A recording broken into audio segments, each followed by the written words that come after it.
2024 లేదా 25లో డిగ్రీ లేదా బీటెక్ చదివారా? సాఫ్ట్‌వేర్ జాబ్ కోసం ఎదురు చూస్తున్నారా? అయితే కోడ్ జ్ఞాన్ 100 డేస్ కోర్సులో చేరండి. జాబ్ సాధించండి. నమస్తే, మీ నాగరఘు నమస్కారాలు. వివాహ వ్యవస్థలో ఎన్నో ఒడిదుడుకులు తెలుసో తెలియకో వస్తున్నప్పుడు ఓల్డ్ డేస్లో కాన్సెప్ట్ పోయింది. ఓల్డ్ డేస్ కాన్సెప్ట్ ఏంటంటే, ఏదైనా పొరపచ్చాలు వచ్చినప్పుడు కుటుంబంలో అమ్మాయి ఎప్పుడైతే అమ్మాయి తల్లిదండ్రులకు ఇన్ఫార్మ్ చేస్తుందో, మాకు కొంచెం ఇబ్బందిగా ఉంది అని, డెఫినెట్గా అమ్మాయి తాలూకు వాళ్ళు భరోసా ఇస్తారు. నువ్వు ఉండమ్మా, నేను మాట్లాడతాను, మేము వచ్చి మాట్లాడతాం, లేకపోతే మీ మేనమామో మీ బాబాయ్ వచ్చి మాట్లాడతారు, 2 రోజులు ఓపిక పట్టు అని. అలాగే పిల్ల అత్తామామ కూడా ఫోన్ చేసి చెప్పడం జరుగుతుంది, కబురు పెట్టడం జరుగుతుంది. మేము వచ్చి మాట్లాడతాం, అమ్మాయితో కొంచెం ఇబ్బందులు వచ్చినాయని అమ్మాయి చెప్పింది, మేము మాట్లాడతాం, చిన్నపిల్ల తెలియదు, మీరు కొంచెం ఓపిక పట్టండి అని చెప్పే సాంప్రదాయం ఉంది. బట్ కాలక్రమేణా ఈ యొక్క ఆధునికత అనే యొక్క ముసుగులో ఎప్పుడైతే ఫైనాన్షియల్ లిబర్టీ విమెన్కి పెరిగిందో, I'm sorry and I'm not against financial Liberty to women, don't mistake అని.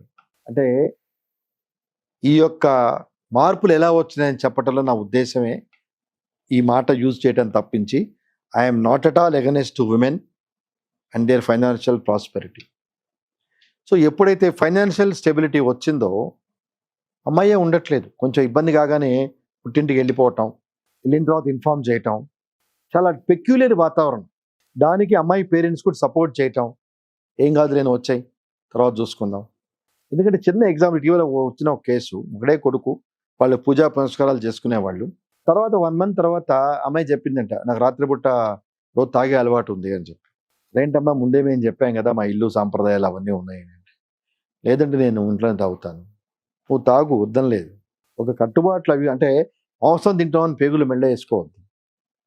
నీ అలవాట్లు నీకున్నప్పుడు వాళ్ళకి ఇబ్బంది లేకుండా, భార్యాభర్త కొత్తగా పెళ్ళిన వాళ్ళు మీ ప్రైవసీ మీకున్నప్పుడు మీ వెసులుబాటు మీకు ఉండనండి. ఎప్పుడైతే పిల్లాడి తండ్రి ఈ విషయం చూసి అమ్మాయిని అరవటం జరిగిందో, అమ్మాయి వెంటనే పుట్టింటికి వెళ్ళిపోయింది. పుట్టింటికి వెళ్ళిపోతే టర్మ్స్ ఇది చెప్తుందంట, నాకు నచ్చినట్టు ఉండేటైతే నేను ఇంటికి వస్తా, లేకపోతే రాను, వేరే కాపురం పెట్టండి. నచ్చినట్టు ఉండేది ఏంటండి అంటే, ఇట్ ఈస్ వెరీ పెక్యులియర్. మన సొసైటీలో ఉండే ఒక 4 కాపురాల్లో, ఒకప్పుడు జాయింట్ ఫ్యామిలీస్ ఉండేవి, కాలక్రమేణా జాయింట్ ఫ్యామిలీస్ తగ్గిపోయినాయి. ఉద్యోగరీత్యా రకరకాల పరిస్థితుల వల్ల న్యూక్లియర్ ఫ్యామిలీస్ అయిపోయినాయి. ఈ న్యూక్లియర్ ఫ్యామిలీస్లో కూడా వెసలుబాటు లేనితనం ఉంటే ఎక్కడ? సో మెయిన్ ఆడపిల్లలు ఈ రకమైన ధోరణికి రావటానికి నేను చూసిన కేసుల్లో, నేను రైటో రాంగా నాకు తెలియదు, నేను ఇప్పటివరకు చూసి హ్యాండిల్ చేసిన కేసుల్లో తల్లుల పాత్రే చాలా ప్రధానంగా ఉంటుంది. తల్లులే, మా అమ్మాయి అలాగే ఉంటుందండి, మా అమ్మాయికి ఏం పని, చాలా గొప్పగా ఫీల్ అవుతారు. వాళ్ళ అమ్మాయికి పని రాదు, ఏం తెలీదు, ఆమె అలాగే ఉంటుందని చెప్పుకోవటం చాలా ప్రివిలేజ్ లాగా ఫీల్ అవుతున్నారు వాళ్ళు. మోస్ట్ అన్ఫార్చునేట్, ప్రివిలేజ్ లాగా ఫీల్ అవుతున్నారు. అలాగే ఒక అడ్వకేట్ దగ్గరికి మాట్లాడటానికి వస్తే మంచి చెడు, mother is dominating the discussion. Madam, ఆ అమ్మాయిని మాట్లాడినివ్వండి, ఏం జరిగిందో అమ్మాయిని చెప్పనివ్వండి అంటే, నువ్వు అమ్మాయికి చిన్నపిల్ల ఏం తెలియదండి. చిన్నపిల్ల ఏం తెలియపోవటమ్మా, పెళ్లి చేసావు, ప్రాబ్లమ్స్ ఫేస్ చేసే వచ్చి నీకేం తెలుసు. రోజు ఒకళ్ళని అడిగాను, అమ్మ ఇవన్నీ ఫేస్ చేసిన అమ్మాయా మీరా అని అడిగాను. మా అమ్మాయి ఏంది, మరి మీరెందుకు చెప్తున్నారు? 4 గోడల మధ్య ఏం జరిగిందో మీ అమ్మాయికి మీ అల్లుడికి తెలుసు, మీకు మీ అమ్మాయి చెప్తేనే కదా తెలిసింది. But why you are talking on behalf of our daughter, let her speak. రేపు కోర్టులో మీ అమ్మాయి మాడాలి, మీరు కాదు. అంటే వినట్లేదు వాళ్ళు. అమ్మాయి చిన్నపిల్ల, అమ్మాయికి ఏం తెలీదు, అంతా ఏమోకే తెలుసు. అంటే ఎందుకు ఈ విషయం చెప్పొచ్చానంటేనండి, కలపటానికి ప్రయత్నించండి తల్లిదండ్రులు కలపటానికి ప్రయత్నించండి. సో కలపటానికి ప్రయత్నించకుండా వాళ్ళకేవో వచ్చిన చిన్న చిన్న స్పర్ధల్ని పెంచి పెద్దవి చేయకండి. మీరు చెప్పండి, ఒకసారి పెళ్లి చేసి అత్తగారింటికి పంపించినప్పుడు మీరు అక్కడే ఉండండి, మీ బాటకి మీరు ఉండండి, don't come to my house, you have to sort out yourself. ఈ కాన్సెప్ట్ పోయింది. అంటే ఆడపిల్ల తల్లిదండ్రులు కూడా encouraging the situation rather than balancing the situation. There is lot of difference. They are encouraging, they are not balancing the situation. ఉండొచ్చు, as a parents of a daughter you have every right to talk to them, to question them. మీరు అబ్బాయిని అడగచ్చు, అబ్బాయి తల్లిదండ్రులని అడగచ్చు, మీ వివాహ వ్యవస్థ బాగుండాలనే ఉద్దేశంలో. ఒక కాన్సెప్ట్ మర్చిపోతున్నారు తల్లిదండ్రులు. ఓకే, ఈరోజు ఇద్దరికి మ్యాచ్ కాక రకరకాల కారణాలతో విడాకులు తీసుకునే పరిస్థితి వరకు వచ్చింది అనుకున్న సందర్భం. ఆ తర్వాత అయినా కొత్తగా వచ్చే అబ్బాయి కానీ అమ్మాయి కానీ సక్రమంగా ఉంటానికి గ్యారంటీ ఎక్కడుంది? ఈ కాన్సెప్ట్ మర్చిపోతున్నారు. ఒక 1 year ఉన్న పిల్లాడితోనే అమ్మాయితోనే మీకు పడక డైవర్స్ వరకు వెళ్ళిన సందర్భాలు వస్తే నెక్స్ట్ మ్యారేజ్ చేసుకోవాల్సిన పరిస్థితి వస్తుంది. Because man is a social being. So ఉండలేడు. Because of biological needs, because of social moment, definitely he has to marry or she has to marry. So వేరే పెళ్లి చేసుకోవాల్సి వచ్చినప్పుడు ఆ వెసలుబాటు ఎక్కడి నుంచి వస్తుంది? ఈ కాన్సెప్ట్ మర్చిపోతున్నారు. ఎందుకంటే ఆ వచ్చే రెండవ అబ్బాయి కానీ అమ్మాయి కానీ వాళ్ళు రకరకాల ప్రాబ్లమ్స్ ఫేస్ చేసి డైవర్స్ తీసుకొని వచ్చారు. సో వాళ్ళు మనతో బ్యాలెన్స్గా ఉంటారని గ్యారంటీ ఎక్కడుంది? వాళ్ళు ఉత్తగా రాలేదు కదా. అబ్బాయి ఇబ్బంది వల్ల అమ్మాయి ఇబ్బంది వల్ల డైవర్స్ తీసుకొని వచ్చారు. So they have faced some problems. మీతో అదే రిపీట్ కాకుండా ఉంటుందని గ్యారంటీ ఇవ్వగలరా? అంటే ఉన్న వాళ్ళనే మనకు తగ్గట్టుగా మనం మలుచుకోలేనప్పుడు హౌ డు వి ఎక్స్పెక్ట్? అంటే ఈ పర్టికులర్ టాపిక్లో నా ఉద్దేశం ఏంటంటే, వాళ్ళ మధ్య ఏదైనా డిస్ప్యూట్స్ వచ్చినప్పుడు let us not involve. They are not kids. ఈరోజు 8th క్లాస్లో పిల్లాడికి తెలిసిన టెక్నాలజీ కానీ నాలెడ్జ్ కానీ మనకు తెలియదు, ఒప్పుకోండి. They are very super fast. So వాటిలో మనం ఇన్వాల్వ్ అయ్యి మనం ఏదో పాసిఫై చేయబోయి మాటలు పెరుగుతాయి. అలాగే అబ్బాయిలకి చెప్తాను, మీరు అమ్మాయితో ఉంటే ఏదైనా మాట్లాడి అమ్మాయి తల్లిదండ్రులు వాళ్ళని తిట్టకండి. అమ్మాయి తల్లిదండ్రులు ఏం చేశారు? మీకు మంచి అమ్మాయిని ఇచ్చారని సంతోషించండి. ఇది వాళ్ళ తల్లిదండ్రులు తిడితే మీకు ఏమొస్తుంది? మీరు బాగా గుర్తుపెట్టుకోండి, నేను చూసిన జనరల్ పల్స్ రేట్లో అబ్బాయి అమ్మా నాన్న అమ్మాయి తిట్టినా ఎక్కువ రియాక్ట్ కాడు. అమ్మాయి వాళ్ళ తాలూకు వాళ్ళ వాళ్ళ ఫ్యామిలీ మెంబర్స్ని తిట్టామంటే షీ బికమ్ వైల్డ్. మీరు గమనించలేదు, నాకు తెలియదు. అమ్మాయి ఫ్యామిలీ మెంబర్స్ మనం ఏమన్నా అంటే చాలా గొడవలు అయిపోతాయి. అనకండి, ఎందుకు అనాల్సిన పనే ఉంది. Today everybody is financially stabilised. ఎవరు ఉద్యోగాలు వాళ్ళు చేసుకుంటున్నారు, ఎవరి కంఫర్ట్ లెవెల్ వాళ్ళు అనుభవిస్తున్నారు. మనం స్పెండ్ చేసే టైమే చాలా తక్కువైపోయింది. మీరు గమనించండి, వర్క్ ఫ్రమ్ హోమ్ అయినా కానీ కరోనా తర్వాత, కరోనా అయిపోయినా వర్క్ ఫ్రమ్ జరుగుతున్నా ఇంట్లో భార్యాభర్తలు మాట్లాడుకునే టైం తగ్గిపోయింది. There is no space. Space అంటే ఇల్లు స్పేస్ కాదండి, మనసుల మధ్యలో మనకు స్పేస్ లేదు. ఇల్లు పెద్దగా ఉన్నాయి, మనసులు చిన్నవైపోయినాయి. So everybody is preoccupied. So ఆ ఉన్న కొద్ది టైమే మనం రకరకాల కారణాలతో we are spoiling our own emotions. అలాగే షిఫ్ట్ సిస్టమ్ వచ్చింది. ఈ షిఫ్ట్ సిస్టమ్ వచ్చిన తర్వాత కూడా ప్రాపర్గా మనం ఉండే టైం చాలా తగ్గిపోయింది. సో మనకున్న లిమిటెడ్ టైంలోనే మన రకరకాల ఇష్యూస్లో ప్రాబ్లమ్స్ పెట్టుకొని మన మెయిన్ కాన్సెప్ట్ మనం ఎందుకు పెళ్లి చేసుకున్నాం, మనం నమ్ముకొని అమ్మాయి వచ్చింది. సో అమ్మాయి వచ్చినప్పుడు ఆ అమ్మాయికి ఏం కావాలి? Yes, no doubt, I will support women also in certain circumstances. అమ్మాయి రిజర్వేషన్స్, అమ్మాయి అంబిషన్స్ కొన్ని ఉంటాయి. We have to respect. ఏమండి, ఎక్కడ ఫ్రిక్షన్ వస్తుందంటే మన ఇద్దరి అభిప్రాయాలు కలవనప్పుడే ఫ్రిక్షన్ వస్తుంది. అది ప్రాపర్గా మీరు హ్యాండిల్ చేయటంలోనే మీ యొక్క బ్యూటీ తెలిసిపోతుంది. అమ్మాయి ఏదో అడిగింది, అమ్మాయికి డిమాండ్స్ ఉన్నాయి, దాన్ని ప్రాపర్గా హ్యాండిల్ చేయండి. ఎందుకు అంతవరకు వెళ్తాయి? ఏమి సంపాదించుకోలేరా? అంటే అత్తమామలు ఇచ్చిన డబ్బుల మీదే మనం ఆధారపడి ఉన్నామా? అంటే in anticipation of getting money from in-laws మనం పెళ్లి చేసుకున్నామా? వచ్చేది ఉంటే మనకే వస్తుంది ఎడిదిరికి. ఎందుకంటే ఇవాళ రేపట్లో పరిస్థితి చూస్తే ఒకరిద్దరికన్నా ఎవరు ఎక్కువ పిల్లల్ని కనట్లేదు. సో మనం చేసుకునే అమ్మాయి కూడా మ్యాక్సిమం ఉంటే ఇంకో చెల్లెలో అక్కో ఇంకో తమ్ముడు అన్న ఉంటారు తప్పితే అంతగానే ఎవరు ఉండరు. సో వాళ్ళకి ఏదైనా ఆస్తుపాస్తులు ఉంటే మనకే కదా వచ్చేది. ఆ కాన్సెప్ట్ మర్చిపోతున్నాం. Plus when we are earning on our own, why we should depend on girls side. ఈ కాన్సెప్ట్ తెలుసుకుంటే మనకి 498 రావు, డొమెస్టిక్ వైలెన్స్లు రావు, మెయింటెనెన్స్లు రావు. ఇవన్నీ ఎందుకు వస్తున్నాయి? We're losing the basic concept and we're trying to get something else from wife side. ఆ concept మనకెందుకు? అలాగే ఆడపిల్లలు తల్లిదండ్రులకు కూడా చెప్పే సూచన ఏంటంటే, అమ్మ మీకు ఏదైనా ప్రాబ్లమ్స్ ఉన్నప్పుడు మీ పిల్లలకి, మీ ఆడపిల్లలకి మీరు సార్ట్ అవుట్ చేయడానికి ప్రయత్నించండి. Don't encourage them, don't encourage such problems.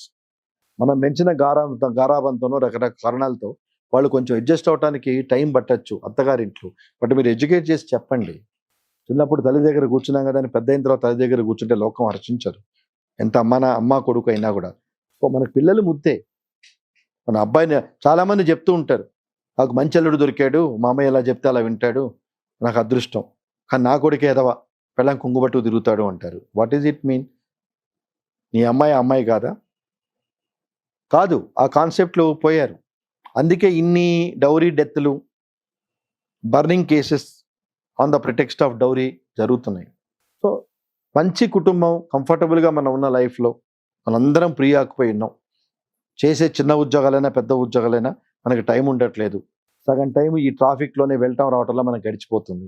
ఇంటికి వచ్చిన తర్వాత కూడా ఆ జంజాటలు వదిలించుకోకుని మనం లైఫ్ పార్ట్నర్తో హ్యాపీగా ఉండకుండా మన ఎమోషన్స్, మన టెన్షన్స్ అన్నీ క్యారీ చేస్తున్నాం కాబట్టి తెలుసో తెలియకో వాళ్ళ మనసులు కూడా కొంచెం డిస్టర్బ్ అయిపోయి ఈ రకమైన రుగ్మతలకు దారితీస్తుంది. మన మీద డొమెస్టిక్ వైలెన్స్, ఈ 498 మెయింటెనెన్స్ ఉన్నాయంటే definitely we will not be considered as a good people. False కేసులు కావచ్చు, రేపు వేరే సంబంధం చేసుకోవాల్సి వచ్చినప్పుడు ఆలోచిస్తాడు కదా, ఈ అమ్మాయి ఏంటి ఇన్ని కేసులు పెట్టిందని, అలాగే ఈ అబ్బాయి మీద ఇన్ని కేసులు ఉన్నాయి ఏంటని. సరే కేసులు ఎందుకండి? ఇవి ప్రాపర్టీ తగాదాలు కాదు కదా, సర్వీస్ మ్యాటర్స్ కాదు కదా, ఫ్యామిలీ మ్యాటర్స్ మనకై మన జస్ట్ మన అమ్మా నాన్నలతో గైడెన్స్తో మనం సార్ట్అవుట్ చేసుకోవాల్సిన విషయాలు మనల్ని కోర్టులు కానీ పోలీసులు కానీ కాపరాలు చేయిస్తాయా బెదిరించి? మన మనసులో లేనిది ఈ కాన్సెప్ట్ జనాలు ఎందుకు మర్చిపోతున్నారు? అదర్ దాన్ ఫ్యామిలీ ఇష్యూస్ ఏమని అనుకోండి, మీరు కోర్టుకి వెళ్ళండి, ఐ డూ అగ్రీ. అలాగే చైల్డ్ కస్టడీ కోర్టు డిసైడ్ చేసేది ఏంటండి? పిల్లాడు మీ దగ్గర ఉండాలా, నా దగ్గర ఉండాలా, ఎవరికి వెసలుబాటు ఆ పిల్లాడి మనసులో ఏముంటుంది? What you are communicating to the boy? మీరు చైల్డ్ కస్టడీ అని పెట్టుకొని 3 days విజిటింగ్ రైట్స్ అని మీరు 4 days అని ఆమె తీసుకుంటే what ultimately you want communicate the child? ఆ చైల్డ్ ఎలా పెరుగుతాడు? ఆ చైల్డ్కి మెంటల్ కంఫర్ట్ ఎక్కడి నుంచి వస్తుంది? మీరు మర్చిపోతున్నారు ఇవన్నీ. మీ ఈగోస్కి పోయి మీరు ఇబ్బంది పెడుతున్నారు తప్పితే ఎవరో ఒకరి దగ్గర happy. Single parent definitely the painful. Okay, న్యాచురల్గా ఏదైనా ఇబ్బంది జరిగి సింగిల్ పేరెంట్ అయితే వేరే విషయం, కానీ wantedly voluntarily when you are making your child as a single parent, definitely it is very difficult to sustain. ఇవన్నీ మనం మర్చిపోతున్నాం. మై యాంగ్జైటీ ఈజ్ ఫ్యామిలీ మ్యాటర్స్లో ఈ కోర్ట్ ఇంటర్ఫరెన్స్లో, పోలీస్ ఇంటర్ఫరెన్స్లో కాపరాలు చేయించలేవు. ఈ ఒక్క సూత్రాన్ని గమనించండి. ఇంకా ఏ విషయాలైనా మీరు కోర్టుకి వెళ్ళండి, పోలీస్ స్టేషన్కి వెళ్ళండి. ఎప్పుడైతే ఫ్యామిలీ ఇష్యూస్లో వేరే వాళ్ళు చేరారో రకరకాల ఆలోచనలు ఇచ్చి కాంప్రమైజ్ అయ్యే పాసిబిలిటీస్ ఉన్న కేసుల్లో కూడా మనం ఎందుకు తగ్గాలి అంటే మళ్ళీ ఈగోలు రెచ్చగొడతారు. ఈగోలు ఏంటండి? భార్యాభర్తల దగ్గర ఈగోలు ఏంటి? Today we all are equal. మోడర్నైజేషన్లో వచ్చాము, చాలా బెటర్గా ఉంటున్నాం. Let us respect. మన అమ్మెంతో మన చెల్లెంతో మన ఇంటికి వచ్చిన అమ్మాయి కూడా అదే మర్యాదలతో మనం ఎందుకు గౌరవించలేము? చెప్పడానికి బాగానే ఉంటాయి అని మీరు అనుకోవచ్చు, కానీ వాస్తవంగా చెప్తున్నాను. మీరు ఆ కోర్టుకి వెళ్ళి చూస్తే ఫ్యామిలీ కోర్టుకి ఎంత ఎంబరాసింగ్ ఉంటుందో. రకరకాల ప్రాబ్లమ్స్, రకరకాల ఇష్యూస్తో వచ్చి అక్కడ వెళ్ళాడతారు. ఏంటి అల్టిమేట్గా అది డిసైడ్ అవ్వడానికి టైం పడుతుంది. అది అయ్యే వరకు మనం ఏది స్టెప్ తీసుకోలేము. ప్లీజ్ కూల్గా ఆలోచించండి. ప్రాబ్లమ్స్ వచ్చినప్పుడు పోలీస్ స్టేషన్కి పరిగెత్తడం, డొమెస్టిక్ వైలెన్స్ చేయటం, డైవర్స్ వేసుకోవటం, చైల్డ్ కస్టడీ వేసుకోవటం, these are not remedies for a comfortable life. ఎందుకంటే రెస్ట్ ఆఫ్ ద లైఫ్ ఇంకా మీకు చాలా ఉంది.